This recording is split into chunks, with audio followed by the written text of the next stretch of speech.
نبی کریم صلی اللہ علیہ وسلم کا ایک اللہ والے کو خواب میں بتایا. یہ باتیں سب کو نہیں ملا کرتی.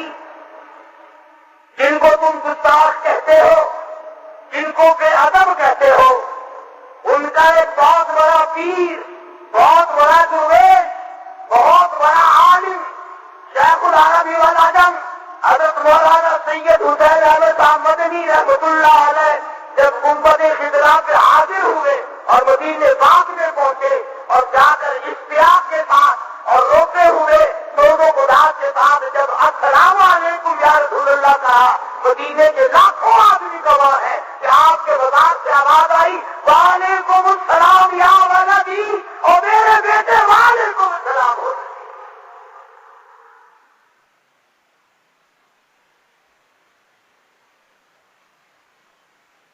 تو ان حضرات کا کیا کہنا. میں ایک مرتبہ دارالعلوم دیوبند میں تھا، حضرت مدنی رحمت اللہ علیہ کے یہاں پڑھتا تھا. کوئی تیاری نہیں تھی، کوئی ذکر نہیں تھا، حج پہ جانے کا اس سال کوئی پروگرام نہیں تھا. اچانک سبق پڑھایا اور فرمانے لگے لو بھائی میں چلا ہوں، میں جاؤں گا، تمہاری چھٹی رہے گی کافی دنوں. ہم نے پوچھا حضرت کہاں؟ فرمانے لگے کہ حج کو جاؤں گا. بولے حضرت جی ہمارے سب کو حج ہوگا، آپ نے 18 برس تک تو وہاں بیٹھ کر حدیث پڑھائی آقا کی روزے کی جاریوں کی چھاؤں میں. 18 برس تک تو حدیث پڑھائی، خدا جانے کتنے حج کر رکھے ہیں، آپ ہمیں سبق پڑھائیں. فرمانے لگے کہ تم نہیں جانتے، رات خواب میں زیارت ہوئی، خود مجھے بلایا ہے مجھے مدنی کریم صلی اللہ علیہ وسلم. تو شیخ الحدیث کی ذات، وہ اللہ والی جنہوں نے ساری عمر دنیا کو ترک کر کے اللہ اللہ میں گزاری اور قرآن کی تلاوت میں گزاری، اس وقت میں بھی بے ہوشی ہو جاتی تھی، ہوش آتا تھا پھر بھی حدیث شریف کی طرح برابر لکھوا رہے تھے. ایک ایک وقت میں خدا جانے کتنے کتنے نیک کام کرتے تھے. میرا یقین ہے کہ ہم کو آدمی مل کر بھی عبادت کریں، اس اللہ والے کے برابر ہم عبادت نہیں کر سکتے. یہی ہے وہ لوگ جن کے بارے میں قرآن کریم کہتا الا ان اولیاء اللہ لا خوف علیہم، خبردار وہ لوگ جو میرے بن گئے، میرے دوست بن گئے، لا خوف علیہم ولا هم یحزنون، ان کو کوئی غم نہیں، ان کو کوئی پریشانی نہیں، ان کو کوئی اضطراب نہیں، ان کو کوئی فکر لاحق نہیں ہونا چاہیے. وہ میرے بن گئے کیوں؟ اس لیے الذین آمنوا وکانوا یتقون. اللہ پاک فرماتے ہیں میری ولی کی پہچان ہے اس کا ایمان اتنا مضبوط ہو، اس کا یقین اتنا مضبوط ہو، اس کے اندر ایمان اتنا راسخ کر گیا ہو، پہاڑ اپنی جگہ سے ٹل جائے، اللہ والے کے ایمان میں رسی کے برابر فرق نہیں آیا کرتا.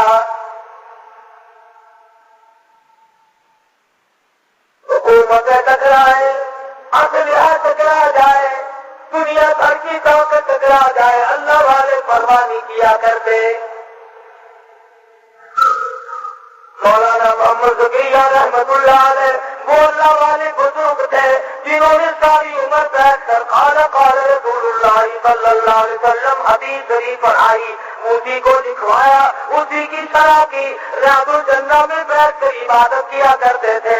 مدنی کریم صلی اللہ علیہ وسلم کے روزہ اقدس پہ بیٹھ کر عبادت کیا کرتے تھے اور ساری عمر دعا مانگا کرتے تھے الہی مدینے کا دفن مل جائے. تمام اخباروں نے لکھا ہے اگر شیخ الحدیث رحمت اللہ علیہ کو جنت البقیع میں 10,000 مدنی کریم صلی اللہ علیہ وسلم کے جرنیل دفن ہے، جہاں طلحہ زبیر جیسے جلیل القدر صحابی دفن ہے، جہاں ہماری حلیمہ رضی اللہ تعالیٰ دفن ہے، جہاں عثمان بن نورین موجود ہے، جہاں نبی کی 6 پھوپھیاں موجود ہوں، جہاں نبی کی 4 بیٹیاں موجود ہوں، جہاں نبی کی 9 گھر والیاں موجود ہوں، جہاں سرکار دو عالم صلی اللہ علیہ وسلم کا سارا خاندان موجود رب ذوالجلال کی قسم وہاں دفن ہو جانا، جنت الفردوس میں داخل ہو جانا ہے۔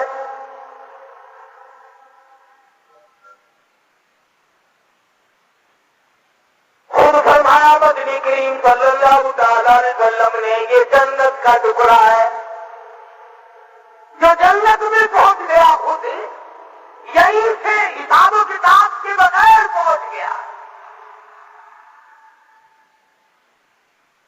اتنے اللہ والے پہلے وہاں پر سو گئے، مولانا خلیل احمد سہارنپوری رحمت اللہ علیہ، مولانا مظفر حسین کاندری رحمت اللہ علیہ، مولانا بدر اعظم میرٹھی رحمت اللہ علیہ، شیخ الحدیث صاحب رحمت اللہ علیہ، کتنے بڑے بڑے جلیل القدر اولیاء کرام، علامہ شیخ الحدیث، شیخ التفسیر اللہ والے حضور کی پڑوس میں سو گئے۔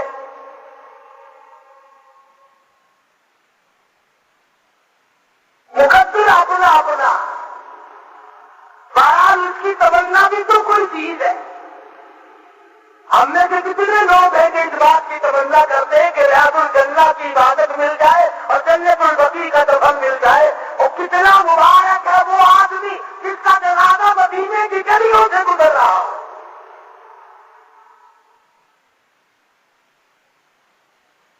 مدینے کی گلیوں سے جنازہ گزرے، گنبد خضرا کے سامنے رکھ کر جنازہ پڑھایا جائے، یہ چیزیں یوں آسانی سے نہیں مل جاتی، یہ تو بڑی جدوجہد کے بعد ملتی ہے۔